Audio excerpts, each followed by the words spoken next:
હર હર મહાદેવ. કેમ છે મિત્રો? મજામાં ને? તમે મારો આગલો વિડીયો જોયો હશે, તેમાં મારી વાતો મારી મિત્ર કેવી રીતના મળી કહેતી હતી. પણ જુઓ, તમે FB યુઝ કરતા હોય, ઇન્સ્ટા યુઝ કરતા હોય, સરનેમ પણ ખબર હોય, બધું નજીક ગોઠવાયેલું હોય, એ તેમ છતાં જ્યાં સુધી એનું પરફેક્ટ ટાઈમ નથી આવતો ત્યાં સુધી તમને નથી મળતો.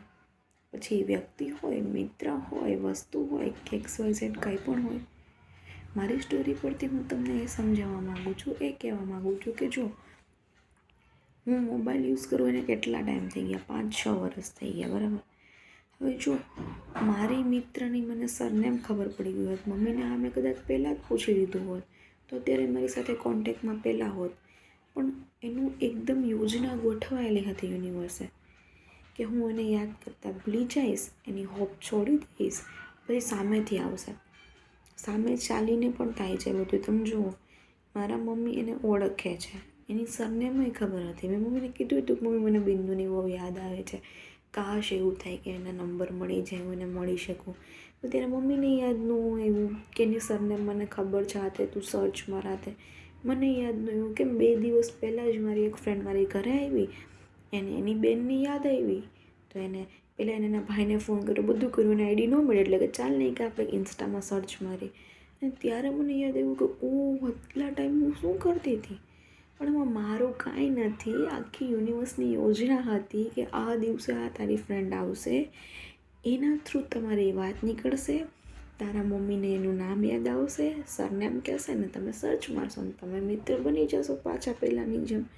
એનો કોન્ટેક્ટ થયો, એને મેં મેસેજ કર્યો, એ મને ઓળખી. પણ આ બધું એકદમ પરફેક્ટ ટાઈમે થાય છે. એટલે જો તમારા મનમાં પણ એવો સવાલ હોય કે તમે કોઈ પણ વ્યક્તિને ગોતતા હોય, પ્રિય પાત્ર હોય, પ્રિય મિત્ર હોય કે કાંઈ પણ વસ્તુ હોય, ના મળતું હોય, થાકી ગયા હોય, પ્રાર્થના કરીને, ટેકનિક કરીને, બધું કરીને તો હવે છોડી દો. ભલે થોડો ટાઈમ લાગી શકે છે, પણ એનો પરફેક્ટ ટાઈમ આવશે ને ત્યારે બધું ગોઠવાશે. આપોઆપ તમારે કાંઈ નહીં કરવું પડે, સામે ચાલીને આવશે બધું. મારું તો તમે જોયું ને, એના ઉપર તમે સમજી શકો ને કે જે અશક્ય લાગતું કામ ક્યારેય ભેગા જ નહોતા થવાના, મારા નાની બી ઓફ થઈ ગયા. એટલે હવે સરદારગઢ જવાનો મારે સવાલ નહોતો. અને તે ત્યાંથી તો આઉટ ઓફ કન્ટ્રી વિદેશ વહી ગઈ તો અમે મળવાનો કોઈ સવાલ નહોતો મારે. તો હવે હું એને કેવી રીતના મળે? આની રીતના મળી. આ આખી પ્રોસેસ તો તમે જુઓ યાર, કે મને એ 6, 7, 8 વર્ષે પણ મળ્યું ખરી. મળશે. ધીરજનું ફળ મીઠું હોય. રાખો એના પર વિશ્વાસ. હર હર મહાદેવ.